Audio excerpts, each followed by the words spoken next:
Alright, so let's get started. Um, I've had this built for a little bit now, and I've been wanting to profile it. I didn't think it'd be doing as well as it is. I've been playtesting it a lot. I've brought it to locals a few times, and it does really well. I know that, like, maybe like a week or two ago, Tessero uh, took first place at Mario's tournament. I think it was the Circuit Championship. He took first place with this deck. So originally I copied his list and I made a couple of personal modifications to it, as I like to do with most decks, unless they're like absolutely perfect. Um, so I made a couple of adjustments for my own personal preference, and it's functioning very, very well. So a lot of people I think know about this kind of deck already.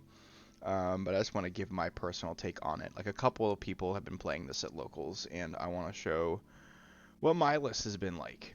So, with that being said, this is Valkyrie Control. So, let's get started. We'll begin with the eggs. It's 4 copies of Upamon. Um, this is like the main egg that you want to be using because all of our armadillos can go over this egg and go over any Upamon. Most of them are yellow anyway, but the ones that aren't yellow go over Upamon.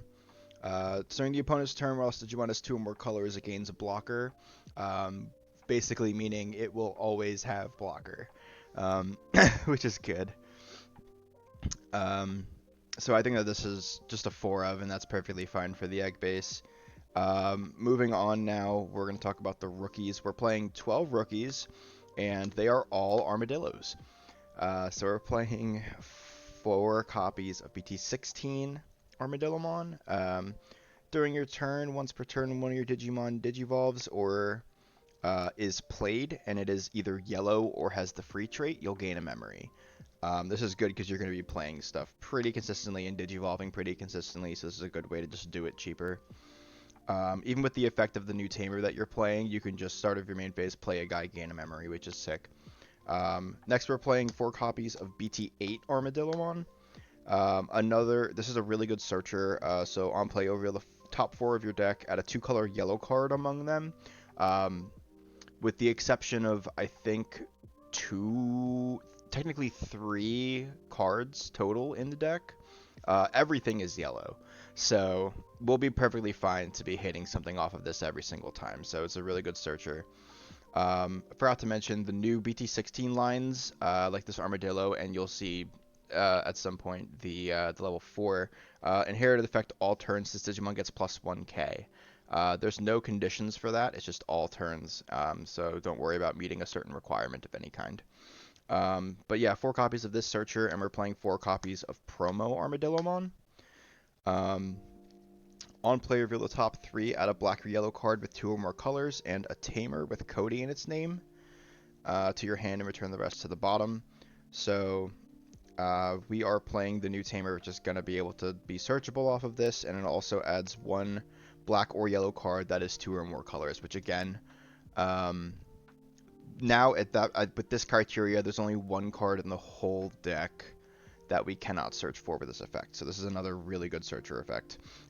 This one's also really important because its inherited effect end of turn allows you to DNA Digivolve, which will be important. So it's really cool to see these. So those are the rookies we're playing. We're playing 12 level 3s. Let's take a look at the level 4s that we're playing. We're also playing quite a bit of those. So we're playing 4 copies of BT16 and Ankylomon. So Ankylomon digivolves for 2 on top of a Armadillo, which it always will be because it is the only rookie we're playing.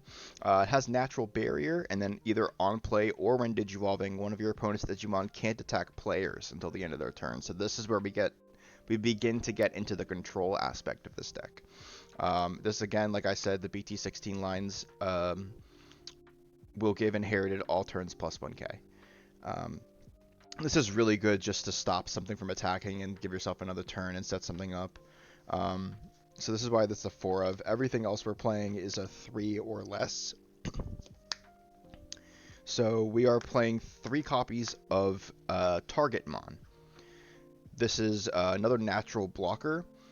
On deletion, you can trash an Edamon or Sukamon in your hand in order to return this to the hand. I do use that. I don't use it super often, but I do use it. This is just a 3-drop blocker. For the most part, besides Ankylomon, like the rest of our level 4s are all 3 drops. So this is just a really good one. We're also playing, surprise, surprise, we're playing the Sukamon engine of this. Tessero was doing that. I'm not playing it exactly like it. Like, this is a new one. He was running BT11 Sukas in its place. I like this a little bit better. I also see people playing Sheepmon. I'll just go on record and say now, like, Sheepmon's a good card, but I don't think it has a place in this list. So anyway, all turns when this Digimon would be deleted, you can delete another Digimon with Sukamon in its name and prevent the deletion. So that will bring us to, first of all, this has Edamon and Sukamon in its name, with the little rule effect, so you can trash another one of these, or delete another one of these. You can also choose to delete the next one we're playing, which is 3 copies of BT14 Sukamon. This is the security one. If you check it in security, it comes into play. On deletion, one of your opponent's Digimon will get minus 3k for the turn. Really good, just puts us closer in Valkyrie range if we need to be. And just hitting some security is super clutch because it allows us to get into 5s a little bit easier.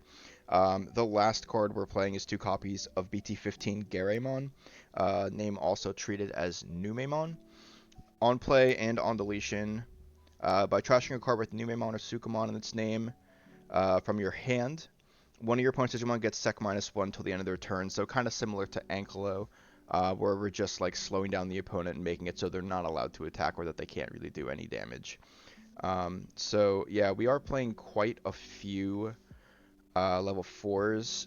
This is 12 level 4s. I don't normally run it that high, but I think this is perfectly fine, especially with 8 of them being 3 drops. This makes it a lot easier to get to where we need to be going. So those are the level 4s that we're playing. Moving on to the level 5s, pretty straightforward. We are playing 4 copies of Shakomon and 4 copies of EX5 Edamon. So Shakomon is absolutely disgusting. This card is super good. When you Digivolve, until the end of the opponent's turn, this Digimon isn't affected by Digimon effects, which is awesome. Just makes it so that unless they're going to be paying a good amount of memory to play an option and try to get rid of this thing is basically invincible, so it's a really safe body to go into an ace with. And then if you DNA Digivolve, you can place an opponent's Digimon at the bottom of the security stack whose level is less than or equal to the number of cards in either player's security stack. Not combined and not anyone specific, so I can just, if I want to go to a higher level Digimon, I just have to pick the player who has the most security. And then I'll just put that Digimon at the bottom of their security stack, which is awesome. It gets around a lot of anti-removal effects. So this card is super, super good to see. It partitions 2 level 4s, and then the Inherited will also give partition with 2 level 4s, which is awesome. It allows us to reloop.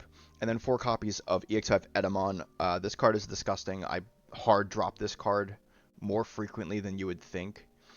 On play, when Digivolving until the end of your opponent's turn, one of your opponent's Digimon gets minus 3k, and at the start of their main phase, the Digimon has to attack. Super good to set up Valkyrie. And again, giving the minus 3k in order to put something in Valkyrie killing range.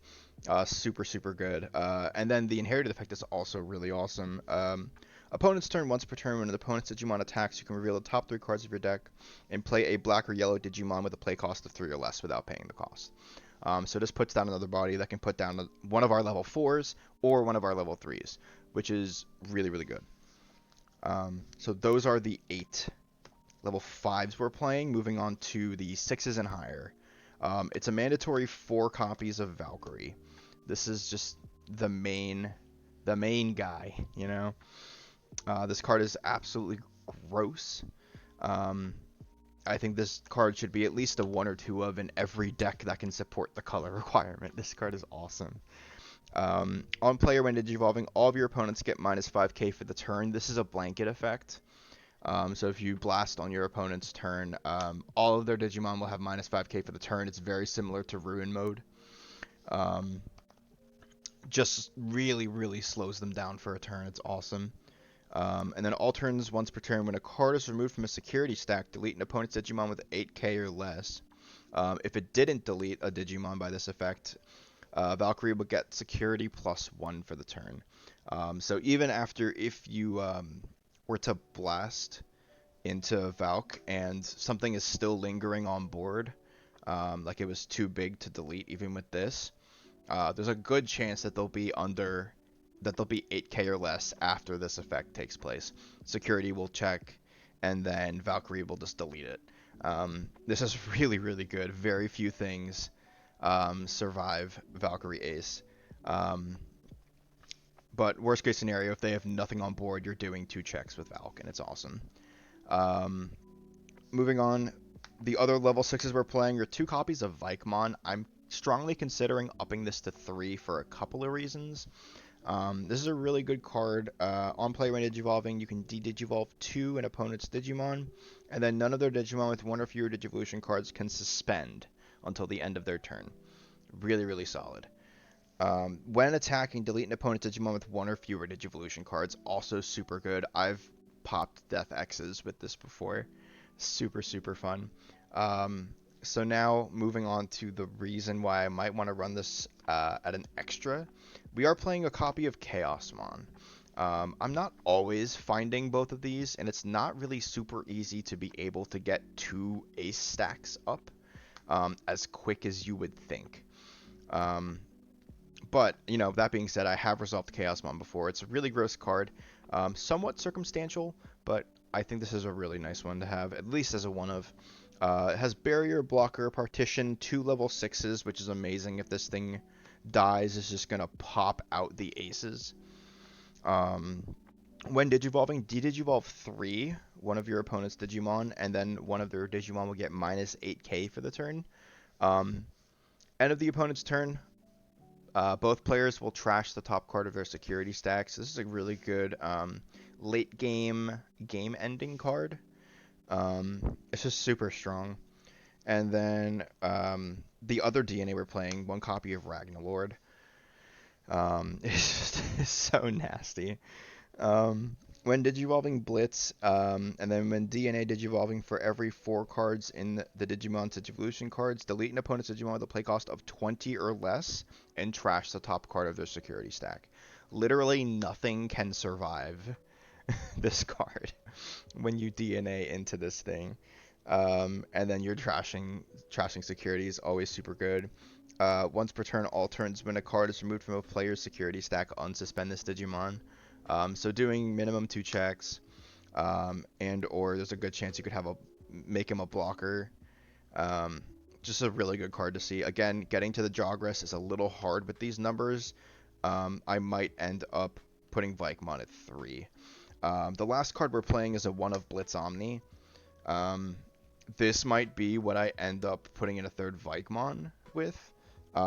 Blitz Omni is super good though. Just in general, just if you're ever like 1 security short, Blitz Omni can go over either of the aces. Really, really good. Like I was saying earlier, this is the only card that you cannot search off of your searching effects because it's pure white. But this card is really, really good. It's a good clutch game winner, as Blitz Omni tends to be. But like I said, of all the cards in my deck that could be cut to make room for another Valkyrimon, this would probably be the one. So yeah, that is the list of megas. We're running 9 megas. And now finally, let's talk about options. We are playing 2 copies of Heaven's Judgment, because Heaven's Judgment is an amazing card and it's super, super good in this list. While you have a Green Tamer, or Digimon in play, doesn't matter. We meet color requirement every time. Activate the effect below. For each color your Digimon have activated again, one of your opponent's Digimon gets minus 6k for the turn. So if you have a Digimon with 2 colors out, you're able to move negative 18k around the board however you want. This will kill most things. Depending on what you have, you can even get up to like 24, sometimes 30, if you're really lucky. But typically 18 to 24 is how big this gets, which is amazing still, you know.